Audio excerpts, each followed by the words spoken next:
Hello friends.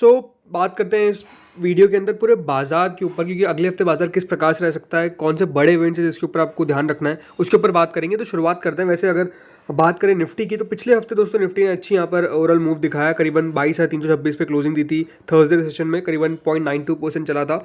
पिछला हफ्ता काफ़ी छोटा हफ्ता था क्योंकि सिर्फ 3 दिन बाजार कारोबार किया था, लेकिन अगर पूरे पिछले हफ्ते की बात करता हूँ तो इसमें जरूर लास्ट 5 डेज आ जाते हैं जिसमें ऑलमोस्ट 1.51% तक निफ्टी चलता हुआ देखने को मिला। तो निफ्टी में हमको फिर से एक रिकवरी देखने को मिली और रिकवरी अच्छी खासी देखने को मिली, इसमें कोई दोहराई नहीं है। पर जैसे मैंने कहा, बाजार पिछला हफ्ता काफ़ी छोटा था। तो सबसे पहली बात, तो अगला हफ्ता जो रहने वाला है वो फुल वीक रहेगा, यानी फुल वीक के अंदर बाजार में ट्रेड होगा।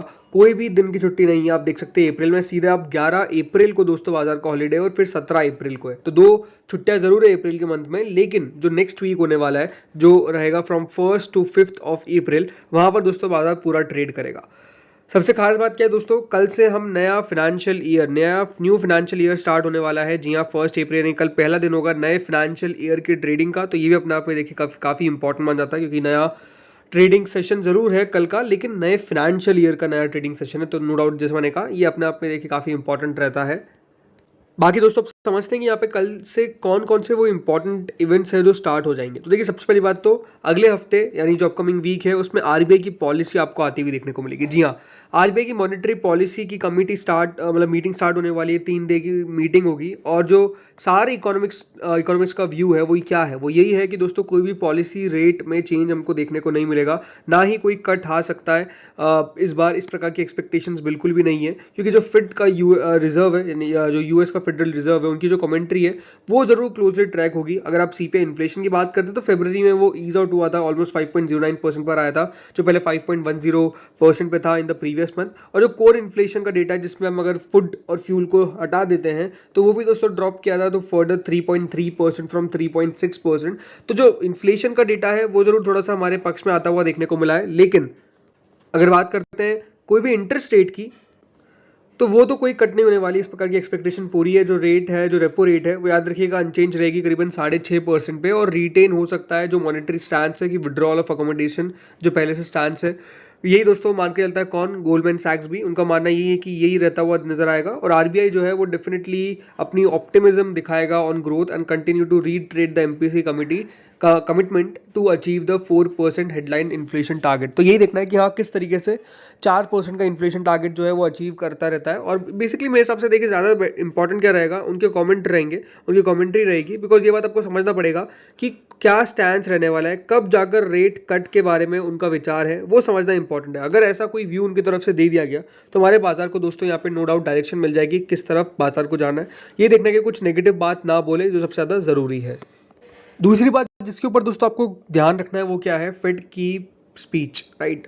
फेड चेयरमैन पॉवेल की जो स्पीच है उसके ऊपर बाजार को ध्यान रखना है। बिकॉज याद रखिएगा जो मार्केट पार्टिसिपेंट्स हैं वो ये देखेंगे कि पॉवेल साहब बोलते क्या है। 3 अप्रैल को इनकी स्पीच निकल कर आएगी और उसके अंदर क्या उनके बयान निकल कर आते हैं। बिकॉज ये बात ध्यान रखिए, बाजार को ये इनकी स्पीच लाने को तैयार रहती है। मतलब बाजार अगर इनके द्वारा कुछ भी ऐसा कुछ कह दिया गया तो बाजार इनके कारण गिर भी सकता है, और अगर दोस्तों की द्वारा कुछ पॉजिटिव कहा गया तो बाजार बढ़ भी सकता है। तो मतलब ये आप समझ लीजिए कि अभी 3 अप्रैल को जो इनके कमेंट्स आएंगे उसके ऊपर हमारा बाजार रिएक्शन देगा। बेसिकली पूरे वर्ल्ड इक्विटी मार्केट्स रिएक्शन देंगे, वही अमेरिकन मार्केट्स भी हो, तो उसी पर रिएक्शन हमको देते हुए नजर आएंगे। तो हमको ये देखना है कि क्या उनकी तरफ से बयान निकल कर आते हैं, क्या उनका देखिए स्टैंड रहता है।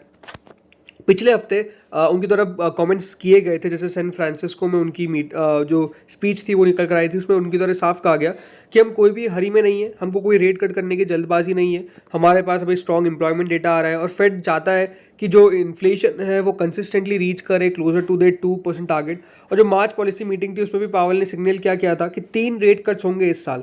तो हमको यही देखना है कि बेसिकली वो कहते क्या हैं, बिकॉज इनकी कमेंट्री से, इनकी बयान से बाजार बढ़ भी सकता है, घट भी सकता है। तो इसके ऊपर बाजार भी ध्यान रखेगा, फोकस करेगा कि क्या इनकी तरफ से कमेंट्स निकल कर आते हैं। इसके अलावा दोस्तों हमारे कुछ डोमेस्टिक इकोनॉमिक डेटा काफ़ी निकल कर आने वाले हैं। मतलब डोमेस्टिक फ्रंट पे हमारे मार्केट पार्टिसिपेंट्स भी इस पे ध्यान रखेंगे, क्योंकि काफ़ी डेटा आ रहा है, जिसपे देखिए पीएमआई का डेटा निकल कर आएगा फॉर द मार्च, जो 2 अप्रैल को आएगा। सर्विसेज PMI नंबर निकल कर आएगा जो 4 अप्रैल को आएगा, क्योंकि जो इंडिया का HSBC flash manufacturing purchasing managers index था वो ऑलमोस्ट दोस्तों जंप कर गया था 59.2 इन मार्च, जो हाईएस्ट था सिंस फरवरी 2008, जो 56.9 था फिब के अंदर। तो ये देखना है कि इस बार किस तरह के आंकड़े निकल कर आते हैं। बैंक लोन और डिपॉजिट ग्रोथ के नंबर्स भी निकल कर आएंगे जो 22 मार्च को खत्म हुआ है उसके, सो वो नंबर्स भी आने वाले हैं। फॉरेन एक्सचेंज रिजर्व्स के नंबर्स तो आते ही है, तो वो 5 अप्रैल को रिलीज होंगे। तो ये सारे नंबर्स जो है वो हमको देखने हैं। बट हाँ ज़रूर जो इस बार डोमेस्टिक PMI डेटा है वो काफ़ी इंपॉर्टेंट रहने वाला है, बिकॉज वहाँ पर किस प्रकार के नंबर आते हैं वो देखना दिलचस्प होगा। अगली दोस्तों जो चीज़ है वो है डोमेस्टिक हमारे ऑटो सेल्स के आंकड़े, राइट। ऑटो सेल्स के आंकड़े निकल कर आने वाले हैं। आपको पता ही हर मंथ के एंड में ऑटो सेल्स के आंकड़े आते हैं नए मंथ की शुरुआत में। सो वैसे ही दोस्तों यहाँ पर न्यू फाइनेंशियल ईयर FY25 के अंदर जो ऑटो सेल्स के डेटा है वो भी आने वाले of the month for March. So इसमें ऑटो स्टॉक्स पे देख नजर आएगी, जैसे मारुति हो गई, टाटा मोटर्स हो गई, हीरो मोटोकॉर्प हो गई। वैसे एक्सपेक्टेशंस क्या आपको बता ही देता हूँ। सो शुरुआत करते हैं M&M से। तो M&M दोस्तों यहाँ पर एस्टिमेट है कि करीबन 76,775 गाड़ियाँ उनकी द्वारा बेची जाएगी। 16% सालाना तौर पर बढ़ी और 5% चेंज आएगा आपको मंथ और मंथ बेसिस पे। ट्रैक्टर का एस्टिमेट क्या है कि 27,500 बेच सकते हैं ट्रक। सालाना तौर पर 21% घटेगी, लेकिन मंथ और मंथ बेसिस पे 27% तक की आपको इंक्रीज देखने को मिलेगा। वही दोस्तों मारुति के जो नंबर्स है उसमें यही बताते हैं कि 1,95,000 व्हीकल जो है उनकी द्वारा बेची जाएगी, जिसमें सालाना तौर पर 15% बढ़ेगी, लेकिन मंथ और मंथ बेसिस पे ऑलमोस्ट 1% तक आपको डिक्लाइन करते हुआ नजर आएगा। इस प्रकार की एक्सपेक्टेशंस है।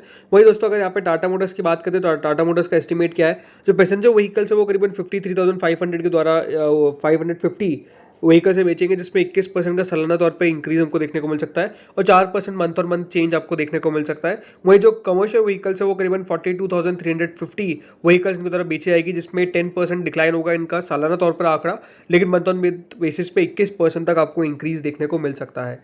वही दोस्तों आयशा के नंबर्स करीबन 10,510 के आ सकते हैं, करीबन 12% का डिक्लाइन देखने को मिलेगा YOY बेसिस पे, बट 42% इंक्रीज हमको देखने को मिलेगा मंथ ऑन मंथ बेसिस पे। वही दोस्तों रॉयल इनफील्ड के जो आंकड़े हैं वो यही बताते हैं कि 77,500 रॉयल इनफील्ड बिकेगी। 7% YOY चेंज है और 2% Q1 मंथ और मंथ चेंज है। तो इस तरीके के दोस्तों नंबर्स जो है वो आते हुए नजर आएंगे। सो लेट्स सी क्या होता है, बिकॉज कल ऑटो स्टॉक्स जो है वो डेफिनेटली काफी फोकस में रहते हुए देखने को मिलने वाले हैं। क्यों? Due to their numbers. बाकी दोस्तों FII-DII एक्टिविटी अगर हम समझते हैं तो FIIs ने करीबन थर्सडे के सेशन को करीबन 188 करोड़ की बाइंग करी और DIIs ने करीबन 2692 करोड़ की बाइंग करी। कुल मिलाकर 2880 करोड़ यहाँ पर नेट बेसिकली बाय किया गया FIIs और DIIs के द्वारा। वैसे अगर मैं पूरे डेटा की बात करता हूँ, बिकॉज आपको बताइए मंथ खत्म हो चुका है, तो पूरे मंथ की बात करते हैं यहाँ पर। तो अगर पूरे हफ्ते की बात करता हूँ, पिछला जो पूरा हफ्ता बीता उसमें तो वैसे दोस्तों हर दिन हम कह सकते हैं FIIs की बाइंग आई, जैसे 10 करोड़ की आई, फिर 2170 करोड़ की आई, फिर 188 करोड़ की आई। तो ओवरऑल FIIs ने बाय तो किया, लेकिन जो हमारे लिए इंपॉर्टेंट डेटा है वो कौन सा है? Monthly data. तो मंथली अगर मैं बात करता हूँ तो मार्च के महीने में FIIs का जो रुख है वो डेफिनेटली चेंज हुआ है। क्यों ऐसा मैं कह रहा हूँ? मार्च के मंथ में दोस्तों FIIs ने करीबन 3,314 करोड़ की बाइंग करी है। इससे पहले वाले महीने में मार्च के महीने में, और इससे पहले वाले महीने में दोस्तों कितना था? 15,962 करोड़ की सेलिंग करी थी। उससे पहले 35,977 करोड़ की सेलिंग करी थी, राइट। तो FIIs ने सेलिंग करी थी, लेकिन इस बार हमको बाइंग करते हुए नजर आया FIIs कितनी? 3,314 करोड़ की। बहुत बड़ा डेटा नहीं है, बट अगर बात करते हैं यही हमारे DIIs की, तो DIIs तो डेफिनेटली लगातार बाइंग कर रहे हैं और ये जो मंथ रहा है वो उनके लिए काफ़ी ज़्यादा बाइंग भरा वाला रहा है। क्यों? क्योंकि पिछले वाले महीने में जैसे जैन में आप देखेंगे तो ऑलमोस्ट 26,000 करोड़ की बाइंग, फरवरी में ऑलमोस्ट 25,000 करोड़ की बाइंग, लेकिन मार्च में 56,000 करोड़ की बाइंग। तो अपने आप में काफ़ी ज़्यादा पैसा जो है वो DIIs की तरफ से डाला गया है इस पूरे महीने में, मार्च के मंथ में। तो अच्छा डेटा है। यही देखना है कि दोस्तों FIIs की बाइंग फुल फ्लेज कब निकल कर आती है, बिकॉज 3,000 करोड़ का डेटा जैसा मैंने कहा कोई बहुत बड़ी बात नहीं है। FIIs और भी बड़े बाइंग के लिए जान चाहते हैं। अब लेट्स सी वो कब आता है। बाकी अगर हम डॉलर की बात करें तो डॉलर करीबन अब US INR ऑलमोस्ट 83.38 पे आ चुका है, नहीं $1 के हिसाब से अब 83.38 INR रुपीज़ बनते हैं। वैसे पिछला हफ्ता दोस्तों काफ़ी उतार चढ़ाव भरा था डॉलर के लिए, बिकॉज ऑलमोस्ट 83.6 तक हमारा चला गया था। जो INR है बहुत ज़्यादा टूट गया था, बट ज़रूर उसके बाद थोड़ी बहुत रिकवरी हमको देखने को मिली और अब वापस से दोस्तों अभी 83.38 पे चल रहा है। अब लेट्स सी यहाँ पर कितना ज़्यादा देखिए, यहाँ पर हमारा रुपया स्ट्रांग होता है या फिर हम कह सकते हैं रुपया वीक होता है, ये हमको पता चलेगा। बट ठीक है, इतना कोई खास अभी यहाँ पर चिंता वाली बात नहीं दिखती है। बाकी जो अमेरिकन मार्केट्स ने यहाँ पर क्लोजिंग दिखाई थी थर्सडे को, क्योंकि फ्राइडे को अमेरिकन मार्केट्स भी बंद थे। सो ऑलमोस्ट 0.12% का फॉल हमको देखने को मिला था, बट पिछले हफ्ते ऑलमोस्ट नेस्डैक करीबन 0.05% बढ़ता हुआ नजर आया। लेकिन पिछले एक महीने में जो पूरा मार्च का महीना रहा है उसमें दोस्तों नेस्डैक ऑलमोस्ट 1.79% चला है, तो ठीक ठाक है। तो दोस्तों इस वीडियो में इतना ही था। बाकी होपफुल आपको वीडियो बढ़िया लगा होगा। जो इंपॉर्टेंट इवेंट्स है वो आपको मैंने बता दिए, जिसके ऊपर आपको फोकस करना है। मार्केट उन्हीं के ऊपर ध्यान रखिएगा ज़्यादा। इस वीडियो में दोस्तों इतना ही था। होपफुली आपको अच्छा लगा होगा। Thank you friends for watching this video.